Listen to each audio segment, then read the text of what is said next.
Guys, nongeye kubasuhuza rero nshuti bakunzi mudasiba gukurikirana ibiganiro bya Nsabira TV. Nk'uko rero nari maze iminsi mfite ikibazo murajya munyihanganira.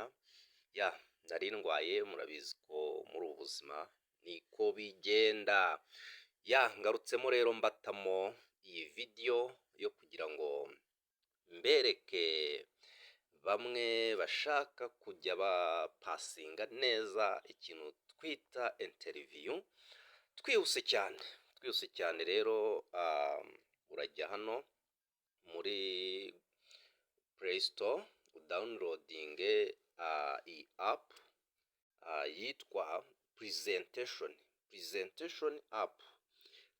Ubu ni uburyo bwiza bushobora kujya bufasha buri muntu uwo ari we wese ushaka icyo bita skills ziri regarded kuri interview. So guys, rero nk'uko nabibabwiye kandi nkabibararikira, ubu buryo ni uburyo bwiza. Iyi app irafasha cyane.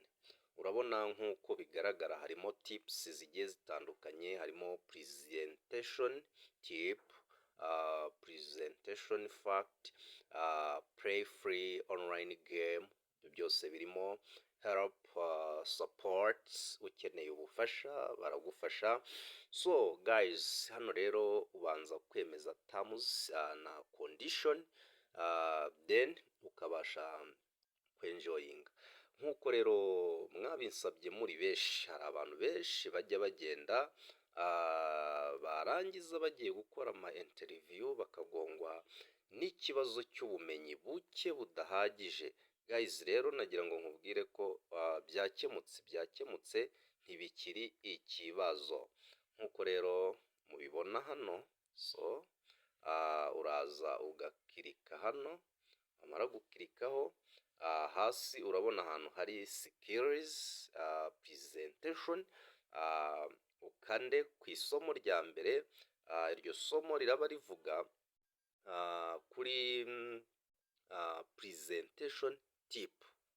Aha rero niho tugiye kwibanda cyane guys. Tugiye kubana muri aya masomo, nkwibutsa ko niba ari ubwa mbere ugeze kuri iyi channel yacu, reba hasi usanga handitse subscribe, uyikore, ufungure n'akazogera kugira ngo tuzajye tubana muri videos ndetse no mu masomo azajya atambuka buri munsi. Rero n'abatindiye kadukomeze, urakandaho click. Urabona ko hagati kuri screen yawe haje ahambere handitse how to start a presentation. How to start a presentation. Niba rero ubaye interested na how to start presentation, ushobora gusoma. Wabona utari interested ku byo ukeneye, hasi hari ways, ni hano hari ways to provide best presentation. Ahandi hasi hari tips to improve your presentation skills. Hasi yaho hari how good are your presentation. Hasi hakaba tips for effective presentation. So guys, ubu buryo ni bwiza, burafasha. Reka dukomeze tuhere kuri kano ka mbere. Uraza ukirike hano handitse tap to read more. Good, tap to read more, kirikaho. Urabona ko heading iravuga ngo how to start a presentation, powerful strategies. Ubu ni uburyo bushobora gufasha buri muntu wese wifuza gukora icyo twakita interview cyangwa se ikizami kibazwa. Hari uburyo abantu benshi guys aba yaraciye muri ekiri neza, agakora ikizami cyanditse, akabasha kugipasinga well, afite amanota meza, ariko byaba ngombwa ko agera mu kizami cya interview akabura icyo bita tactic skills zishobora kumufasha gutsinda icyo kizami kibazwa face to face. Guys, hano rero dufite icyo bita powerful strategy zishobora kugufasha gutsinda neza. Iyo wize rero ugatangira presentation yawe ku buryo bwiza cyane biragufasha, ari nayo mpamvu hasi hari ingingo y'ingenzi. Step number 1 here we have start your presentation by setting people's attention. Dear friend, ni ikintu cy'ingenzi hano kubanza ugakurura amarangamutima cyangwa se ugakurura attention ya audience igukurikiye. Ni byiza rero mu ntangiro ko uba ugomba gutangira presentation yawe mu buryo wivuga wowe ubwawe uriwe, kandi ukagerageza kubivuga mu gihe gito gishoboka, kubera ko nk'uko mubibona ni ingenzi kugira ngo abo ubwira babashe kumenya strategy ufite cyangwa se ibyo ugambiriye kuzakora kuri ako kazi mu buryo bwihuse kandi direct. Number 2 murayibona hano hasi, when them with thank you. So here to welcome them with a thank you. Ni ukuri mu by'ukuri ugomba gutangira ushimira abo bantu cyangwa se ushimira audience ikureba, kuko iyo uyeretse gushimira ni bimwe mu bituma audience ishobora kumva neza cyane, ndetse yamara kukumva ikaguhereza amahirwe noneho yo kumva ko ibyo uvuga bishobora kuba biri kugeraho, ndetse nawe ukaba wabasha kuzamura confidence. Number 3 dufite memorize your first opinion line.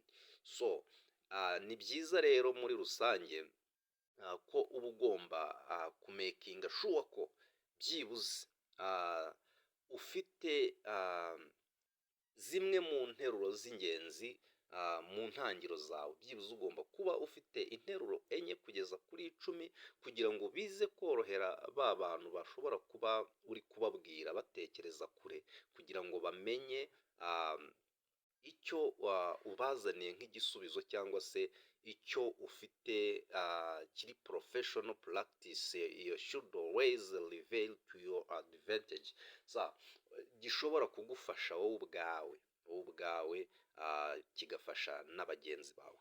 So number 4, state the purpose of your presentation here. So please guys, audience hano ibikeneye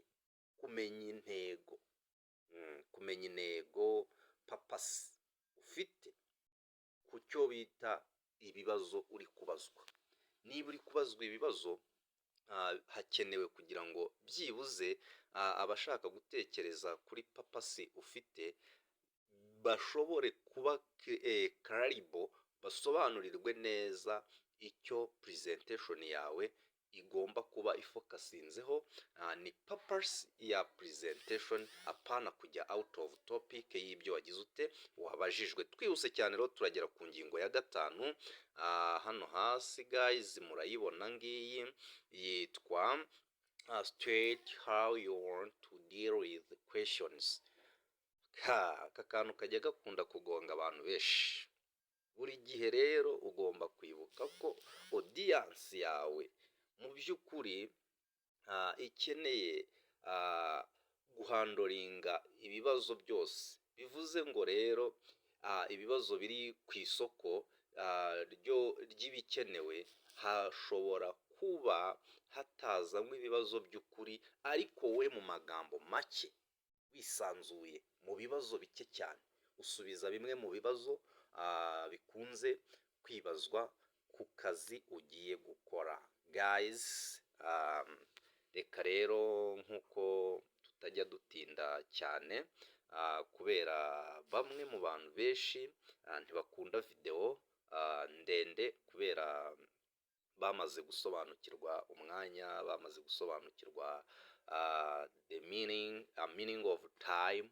So that's why here dushobora gustopingira ahangaha kugira ngo ubutaha tuzaze dusubukurira cyangwa se turi continuing kuri number 6, ariko nabarangiyeho iyi application wayisanga kugira ngo nawe ubashe gupracticinga neza icyo twakita powerful strategies zishobora kugufasha gupasinga ikizami cya interview neza. Nkwibutsa rero ko niba ari ubwa mbere ugeze kuri Nsabira TV, ugomba gukanda subscribe ugakora kukazogera kugira ngo ibiganiro byacu ntibizajye bigucika. So guys, rero niba ushaka kuzamura imbuga nkoranyambaga zawe nka YouTube, TikTok, Instagram, Facebook, ushobora kutwandikira kuri 0788567332.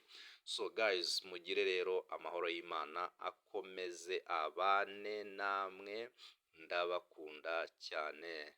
Bye bye.